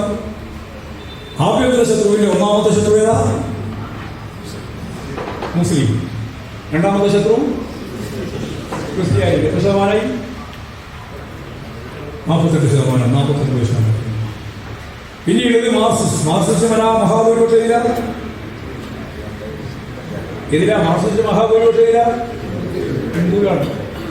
ഒരു 10-25-30-40% ഇപ്പൊ 48-35 കൂടി ചോദിച്ചു. എത്ര ശതമാനമായി? അപ്പോൾ ഒരു കാര്യം ഞാൻ നിങ്ങളോട് പറയാണ്, ആഭ്യന്തര ശത്രു കേരളത്തിലുള്ളതുപോലെ ഇന്ത്യയിൽ മറ്റൊരു സംസ്ഥാനത്തുമില്ല. ഞാൻ വെറുതെ പറഞ്ഞൊരു കണക്കല്ലായിരുന്നു. ഇതിന്റെ പശ്ചാത്തലം എന്തായിരിക്കും? ഏറ്റവും കടുത്ത രീതിയിലുള്ള കടന്നാക്രമണത്തിന് വിധേയമാകുന്ന ഒരു നാടേതായിരിക്കും? കേരളയിൽ. ആദ്യം പഠിക്കണം. ഞാൻ നേരത്തെ പറഞ്ഞില്ലേ, ആഫ്രിക്കൻ്റെ മക്കളാന്ന് പറയുമ്പോൾ നമുക്ക് ഒരു വിഷമമായില്ലേ? ആ വിഷമം നിങ്ങൾക്ക് ഇപ്പോണ്ട് അതൊക്കെ അറിയാം. അന്നാവും നോക്കാനാണ് ഇവിടെ കേരളം മതനിരപേക്ഷത. എന്ത് അതല്ല, ഇപ്പം മണിപ്പൂര് പോലീസിനെ വെച്ചിട്ടില്ലേ പൂവകാര്യം നിർവഹിക്കുന്നത്? അവരല്ലേ വെടിവെക്കുന്നത്? അവരല്ലേ ബലാത്സംഗത്തിന് കൂട്ടുനിൽക്കുന്നത്? അവരല്ലേ വലിച്ചെടുത്ത് സ്ത്രീകളെ കൊണ്ടുപോകുന്നത്? സ്ത്രീ സ്വാതന്ത്ര്യത്തിന് വേണ്ടിയിട്ട് നിയമം നിർമ്മിക്കുമല്ലേ ഇപ്പൊ പറഞ്ഞുകൊണ്ടിരിക്കുന്നത്? ഏക സിവിൽ കോഡ് അല്ലേ? ആ ഏക സിവിൽ കോഡ് നടപ്പിലാക്കുന്ന ഭരണവർഗല്ലേ അവിടെ മണിപ്പൂരിൽ ഈ സ്ത്രീകൾക്കെതിരായി കടന്നാക്രമണം നടത്തുമോ? കാര്യം നടത്താൻ പറ്റുമോ? അപ്പോ പല്ലവിയാണ് വെറുതെ വിശദീകരണമാണ്. അപ്പൊ ഏറ്റവും അപകടകരമായ ആഭ്യന്തര ശത്രു നിറഞ്ഞ ഫാസിസത്തിന്റെ തേരോട്ടത്തിന് ഏറ്റവും ശക്തിയായിട്ടുള്ളതിന്റെ മേഖല ഈ കേരളമാണ് എന്ന് കണ്ടെത്തണം, മനസ്സിലാക്കണം. ഇവിടെയാണ് ഗ്രന്ഥശാല പ്രസ്ഥാനത്തിന്റെ പണി ആരംഭിക്കുന്നത്. ഇപ്പൊ പണി നടക്കുന്നുണ്ട്. പണി നടക്കുന്നതിന് രൂപ ഞാൻ നേരത്തെ പറഞ്ഞത്. അല്ലാതുകൊണ്ട് നന്നായിട്ട് പ്രവർത്തിക്കുന്ന ഗ്രന്ഥശാലകളുണ്ട്, വളരെ ഭാവനാപൂർവ്വം പ്രവർത്തിക്കുന്ന ഗ്രന്ഥശാലകളുണ്ട്. എന്നാൽ ഗ്രാൻഡിൽ ഒപ്പിക്കാൻ വേണ്ടി പ്രവർത്തിക്കുന്ന സംഘടനകളുണ്ട്. 9,000 സംഘടന ഉണ്ട്.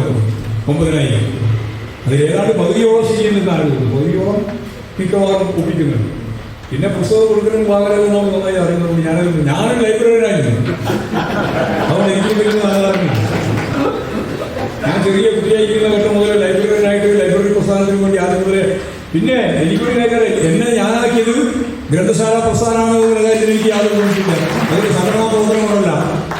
എൻ്റെ എല്ലാ വായനശാലയിലുണ്ടായിരുന്ന ആയിരക്കണക്കിന് പുസ്തകങ്ങൾ രാപ്പകലില്ലാതെ വായിച്ച് രൂപപ്പെട്ടതാണ് ഞാൻ. അതുകൊണ്ടാണ് ഞാൻ ആ പദം തന്നെ ഉപയോഗിച്ചത്. അനൗദ്യോഗിക സർവകലാശാലയാണ് ഗ്രന്ഥശാല എന്ന് വെറുതെ പറഞ്ഞതല്ല, അനുഭവത്തിൽ വിളിച്ചിട്ടാണ് പറഞ്ഞത്. അദ്ദേഹത്തിന്റെ ലളിതമായ വായനയായിരുന്നു. അതാണ് പിന്നെ സംഘടന ഏറ്റവും പ്രധാനപ്പെട്ട സങ്കീർണമായ ഗൗരവമുള്ള വായനയിലേക്ക് നയിച്ചത്. ആ വായനയാണ് ഞാൻ നേരത്തെ പറഞ്ഞതുപോലെ എന്നെ തന്നെ രൂപപ്പെടുത്തിയത് എന്നുള്ള നല്ല ധാരണയുള്ള ഒരാളാണ് ഞാൻ. അതുകൊണ്ട് ഒരു കാര്യം ഉറപ്പായിട്ട് ഞാൻ പറയുകയാണ്, ഇപ്പോഴും 9,000-ലധികം ഗ്രന്ഥശാലകളുണ്ട്. നമുക്ക് ഒരു വാർഡിൽ ഒരു ഗ്രന്ഥശാല വേണം. ശില്പശാല നടത്തിപ്പോയി ഒരു കൊല്ലം കൊണ്ട് നിങ്ങൾക്ക് നിങ്ങളുടെ മുമ്പിലുള്ള ഏറ്റവും പ്രധാനപ്പെട്ട ചുമതലയായിട്ട് എനിക്ക് പറയാനുള്ളതാണ്. 19,000-ലധികം വാർഡുണ്ട്. 19,000-ലധികം വാർഡ് ഈ കേരളത്തിലുണ്ട്. എത്രയേ ഉള്ളൂ? വായനശാല മുതൽ 1,000. അപ്പൊ ഇനി എത്ര വേണം? 10,000 വായനശാലകൾ ഗ്രന്ഥശാല ഉണ്ടാകണം. ഇതപര്യന്തം രൂപപ്പെട്ടു വന്ന പ്രവർത്തന പ്രക്രിയയിൽ നിന്ന് നമ്മൾ രൂപപ്പെടുത്തിയ 9,000 ഗ്രന്ഥശാലകളെ വരുന്ന ഒരു കൊല്ലം കൊണ്ട് 19,000 ഗ്രന്ഥശാലകളാക്കി വളർത്താൻ നമുക്കാവണം. അങ്ങനെ ഒരു ടാർഗറ്റ് വെക്കണം. അല്ലാണ്ട് ഇവിടെ വന്ന് ജീവിതം തരക്കേണ്ട കാലാവസ്ഥ 2 വർഷമാണ്, ഒറ്റ വർഷം. 2 കൊല്ലം കൊടുത്താലും 5 കൊല്ലം കൊടുത്താലും 2 കൊല്ലം കൊടുത്താലും എല്ലാം കണക്കാണ്. ഇപ്പൊ പോയ ഉടനെ തുടങ്ങണം. എവിടെ ഏത് വായനശാല ഇല്ലാതെ? ഇപ്പൊ ഒരു 9 പഞ്ചായത്തിലാണെങ്കിൽ ഒറ്റ വായനശാലയുണ്ട്. ഒന്നുമില്ല. ഒന്നുമില്ല. 10-16 ഒറ്റ വായനശാലയുണ്ട്. ഇതെല്ലാം കൂടി കലർത്തിയിട്ടാണ്. ചില വാർഡുകളിൽ, എന്റെയൊക്കെ വാർഡുകളിൽ 2-3 വായനശാലയുണ്ട്. ഒരൊറ്റ എല്ലാ മേഖലയിലുള്ള വായനശാല പ്രസ്ഥാനത്തിന്റെ ഒരു ചിത്രമാണ്. ദേശീയ പ്രസ്ഥാനത്തിന്റെ സ്വാധീന മേഖലയിലൊക്കെ ഓരോ മുക്കിലും വായനശാലയും ഗ്രന്ഥശാലകളും. അത് ശരിയാണ്. പക്ഷെ ഒന്നുമില്ല നോമ്പാടുണ്ട്. അപ്പോൾ നാമമാത്രമായി പ്രവർത്തിക്കുന്ന കുറേ പഞ്ചായത്തുകളുണ്ട്. എല്ലാ പഞ്ചായത്തിലും ഒരു വാർഡിൽ ഒന്ന് എന്ന തോതിൽ ഗ്രന്ഥശാല പ്രസ്ഥാനങ്ങൾ ഉണ്ടാകണം. ഒന്ന്. രണ്ട്, ഈ ഗ്രന്ഥശാല സംഘങ്ങൾ മുഴുവൻ നമ്മുടെ ചുറ്റുമുണ്ടാകുന്ന വിവിധങ്ങളായ പ്രശ്നങ്ങൾ അടിസ്ഥാനപ്പെടുത്തി വളരെ ഫലപ്രദമായ സാമൂഹിക ഇടപെടൽ നടത്തണം. അതിൻ്റെ ചർച്ചയായാലും അതുപോലെ സിമ്പോസിയങ്ങളായാലും സെമിനാറായാലും എന്തൊക്കെ അവരെ നമ്മുടെ നാട്ടിലെ മുഴുവൻ ആളുകളിലേക്കും വളരെ ഫലപ്രദമായ രീതിയിൽ ഈ ആശയ വൈവിധ്യത്തിലെ വളരെ പ്രധാനപ്പെട്ട ഒരു ഭാഗം കൈകാര്യം ചെയ്യാൻ കഴിവുള്ള കെൽപ്പുള്ള ജനങ്ങളായി രൂപപ്പെടുത്തണം. വായിക്കുന്ന ആളുകൾ മനോരമയും മാതൃഭൂമിയും അതുപോലെ തന്നെ ഏഷ്യാനെറ്റെല്ലാം കണ്ടുപോയാലും കുറേ കാലം കണ്ടാലും അതിന്റെ ഭാഗമാവും. അപ്പോൾ അവരെ പഠിപ്പിക്കേണ്ടതെന്നാ മനോരമ വായിക്കണ്ട എന്ന് പറഞ്ഞൊരു കാര്യമുണ്ടോ? വായിക്കണം. മാതൃഭൂമി വായിക്കണ്ട എന്ന് പറഞ്ഞൊരു കാര്യമുണ്ടോ? വായിക്കണം. അപ്പോ ഞാൻ ഈ പറഞ്ഞ രീതിയിൽ ഫലപ്രദമായി ഇടപെട്ടാൽ വരികൾക്കിടയിൽ വായിക്കാൻ അറിയും. വരികൾക്കിടയിൽ വായിക്കാൻ അറിയും. കാണുന്നതിൻ്റെ ഇടയിൽ കാണാനറിയും. വരികൾക്കിടയിൽ വായിക്കാനും കാണുന്നതിൻ്റെ അപ്പുറം കാണാനും ഉള്ള ശേഷി രൂപപ്പെടുത്തണമെങ്കിൽ എന്താണ് സത്യസന്ധമായ വസ്തുതാപരമായ കാര്യമെന്നും കൃത്യമായി ജനങ്ങളെ ബോധ്യപ്പെടുത്തത്തക്ക രീതിയിലുള്ള ചെറുതും വലുതുമായ നിരവധി പ്രക്രിയകൾ ഓരോ വാർഡിലും സംഘടിപ്പിക്കാനാവുന്നില്ലെങ്കിൽ നേരത്തെ പറഞ്ഞ വാസ്തവത്തിന്റെ കരാളഹസ്തം ഏറ്റവും ശക്തിയായിട്ട് കേരളത്തിൽ വരും. ഇതാണ് പ്രതിരോധിക്കാനുള്ള ഏറ്റവും പ്രധാനപ്പെട്ട കവചം. വാസ്തവത്തെ പ്രതിരോധിക്കാൻ ജനങ്ങളാണ്. അതാണ് കൃത്യമായിട്ട് ഗാംസി പറഞ്ഞത്.